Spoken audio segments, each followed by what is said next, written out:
The applicant nervously adjusts his tie. Again. He's a fresh law school graduate who knows just how hard it is to get your foot in the door in the cutthroat legal world. Hundreds of people applied online for this position at the prestigious firm of Gilbert and Evans, but only 20 or so were considered good enough to be offered an in-person interview, and only one of them will get the job. The applicant has been here since 10 a.m., and after 2 long, anxiety-filled hours, only 2 more people are left. The applicant is trying to stay calm. He wants the interviewer to think he's confident, but he can't help but feel nervous. His foot taps as he checks the time. Every second feels like an hour.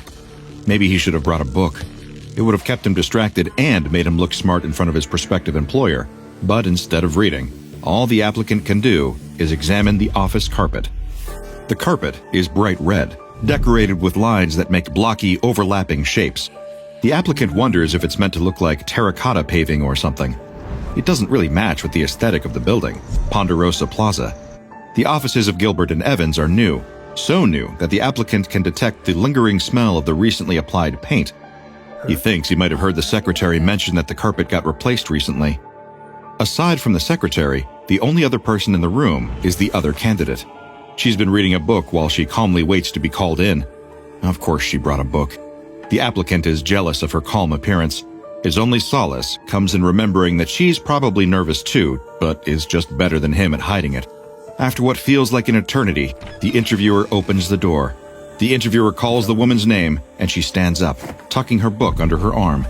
The applicant wishes her good luck, and she nods before going into the other room. Minutes pass. The applicant tries to soothe his nerves by tracing the patterns in the carpet with his eyes, but it's no use. His mouth feels extremely dry. He can feel his tongue sticking to the backs of his teeth and weighing down his lower jaw. He gulps, trying desperately to ease the dry sensation. The secretary had asked him if he wanted some water earlier, but he declined, like a fool. This might be the last chance he gets before he goes into the interview. Hesitantly, he waves to get the secretary's attention. Then, in a hoarse voice, he asks for a cup of water. As the secretary goes to get the water, the applicant glances back down. He could swear the pattern on the carpet had moved, but that couldn't be possible, could it? He needs to focus. He tries to cross his legs, but can't. Something seems to be holding his leg down. Before he can even register what's happening to him, the applicant starts to feel woozy. Something is very wrong here, but the applicant can't do anything about it. He feels weak and cold. Darkness starts to creep into his vision, and then everything around goes black. Meanwhile, the interview is going smoothly. The woman being interviewed is calm, put together, and seems qualified for the position. The interviewer has gone through enough people today to have a pretty good idea of who's going to be invited back, but there's still one more person to speak to. Right now, as he absently shakes hands with the woman and wishes her the best, really he's thinking about what he'll order for lunch. Salad? Maybe a burrito? Suddenly, a blood-curdling scream rings out from the waiting room. The woman and the interviewer both rush to the door and throw it open. They see the secretary, her face ashen, her outstretched hand pointing at the last applicant of the day, slumped over in his chair. Dead. The offices of Gilbert and Evans soon go into lockdown. It doesn't take long for the paramedics to realize that something isn't right about the applicant's body. The interviewer and the secretary both assumed that he died of a sudden stress-induced heart attack. Obviously, it's a tragedy in someone so young, of course, but not completely unheard of in the legal field. However, the body doesn't show any signs of having suffered cardiac arrest.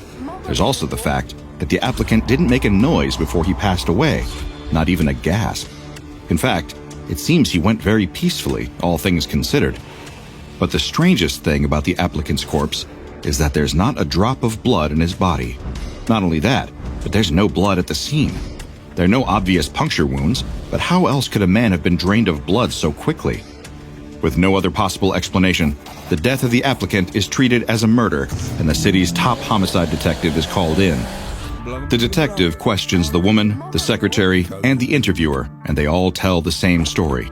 The applicant seemed nervous, which was to be expected. He asked for water, and then while the secretary was out of the room, he dropped dead. The detective conducts a thorough examination of the room. Nothing out of the ordinary, not even stains in the carpet. Well, apart from the wet spot where the secretary dropped the cup of water in shock.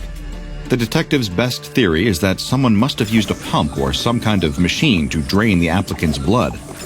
But the logistics of something like that happening seem unlikely. The secretary didn't see anything. There are no visible signs of a large machine even having been in the room. There's no depression marks in the carpet. No one heard the telltale sounds of machinery. As the detective examines the room further, the witnesses are escorted away, and the other officers turn their focus to checking the hallways. The building's doorman is questioned about any suspicious characters who might have come into the building that morning. Perhaps one of the other interviewees was trying to boost their chances of getting hired by eliminating the competition. After a thorough examination, the detective heads back to the station and starts to complete the paperwork for the case. It's far from the worst death the detective's ever investigated, but something about it sticks with him for the rest of the day. As he scribbles his notes, thoughts bounce around inside his head. The applicant's death is worse than gruesome. It's confusing. Why would the killer have picked him as a victim? Why, if the killer was a fellow applicant motivated by jealousy, would they have only stopped at one victim? The case is so puzzling, the detective almost forgets to take his shoes off before getting into bed that night, something he regularly does when he's consumed by a case. He counts himself lucky to live alone. He slips off his shoes, places them next to the bed, and drifts off to sleep. The following morning, the detective wakes up. He checks his phone to see if the crime lab had any revelations during the night that could potentially crack this case. Nothing. Disheartened, he starts his day. He swings his legs out of bed, but something is wrong. As soon as he puts his feet down on the carpet, he feels a heavy weight pulling down on them, as though something is grabbing onto them. The detective looks down. Something wide and flat has engulfed his foot entirely, something that's the same color as his bedroom carpet. The detective tries to scream, but the more of his body that's engulfed by the carpet, the more he's overcome by a wave of exhaustion. He feels cold and numb, two things that he knows are symptoms of rapid blood loss. At that moment, he understands what happened to the job applicant. By the time anyone questions his absence from work, the detective will be long dead, a victim of the same mysterious blood loss that he'd been brought in to investigate. Naturally, when a detective investigating a mysterious death falls victim to that same mysterious death on the very next day, the SCP Foundation takes notice. The Foundation was quick to lock down the Ponderosa Plaza building and the detective's home, and deliver amnestics to everyone present. As far as the witnesses know, nobody but police or paramedics ever arrived on the scene, and both the applicant and the detective died of unfortunately timed heart attacks. The carpets in both locations were eventually removed and replaced at a discounted rate by a trusted local business called Superior Carpet Professionals. This was done to hopefully prevent any further deaths caused by SCP-522, the blood-sucking carpet. SCP-522 looks at first glance like an ordinary swatch of red, geometrically patterned carpet. When being observed by more than one person, it's completely inert. But if a victim is left alone in a room with it, it will rip itself from the floor, wrap around whatever body parts it can reach, and insert thousands of microscopic filaments into the victim's skin. SCP-522 can suck every drop of blood out of a living creature in a matter of minutes. Once the victim is completely exsanguinated, the creature lets its prey go and returns to its spot on the floor as if nothing happened. When another person enters the room, they find a blanched corpse that appears to have just dropped dead while nobody was looking. While the sample in Foundation containment is bright red, this color, in fact, has nothing to do with the creature's gruesome diet, and instances of SCP-522 can appear in any color of carpet. Further investigation into the creature's structure has uncovered that this is because the carpet itself isn't alive. It's merely become infested with a mysterious and aggressive form of unknown slime mold that thrives in carpet fibers. For this reason, anyone working with SCP-522 is required to wear a full hazmat suit and go through standard decontamination procedures after leaving the containment cell. As we learned from the case of the unfortunate detective, it's all too possible to create new instances of SCP-522 simply by standing in a previous instance and tracking it onto the carpet in another location. This is backed up by anecdotal evidence suggesting that instances of SCP-522 have never been recorded attacking victims who live in shoes-off households. SCP-522 is fed a live pig or animal of equivalent size once a week. This schedule is somewhat arbitrary, as it's unclear how long the organism can actually survive between feedings. Like many ambush predators, it can be very patient when it wants to be.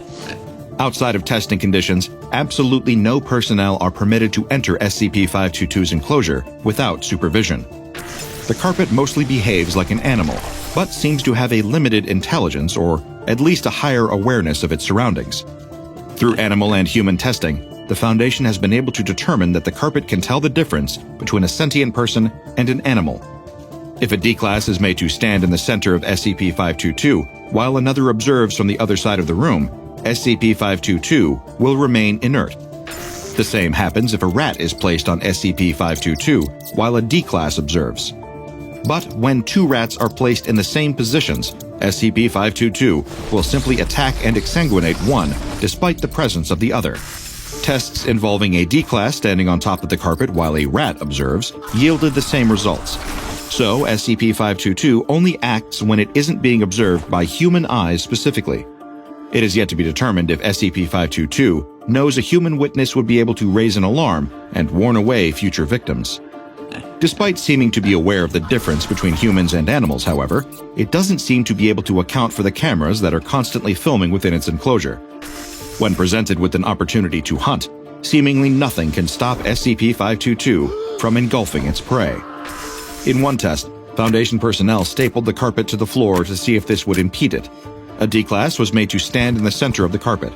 SCP-522 showed considerable strength when ripping the staples out of the floor and quickly engulfed and exsanguinated the D-Class. Another test was done with a heavy desk partially placed on top of SCP-522 while a D-Class was also standing on it.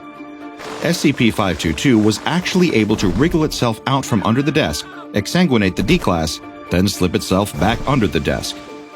Given how easily the SCP-522 organism can spread, and how stealthy and persistent a hunter it continually proves itself to be, the Foundation has naturally considered if it may have some potential real-world applications. If the right controls were put in place, for example, it could serve as the perfect tool for covert political assassinations. Attempts are underway to breed and cultivate more of this organism in the lab, pending approval. For now, thanks to the Foundation's efforts, the only known surviving instance of SCP-522 exists in containment. But given that it can spread to any carpet, it is recommended that all of our followers give their carpets a thorough clean. Maybe start leaving your shoes at the door when you come home, just to be safe. And if you're looking to renovate or move into a new home anytime soon, you should probably consider sticking to hardwood floors.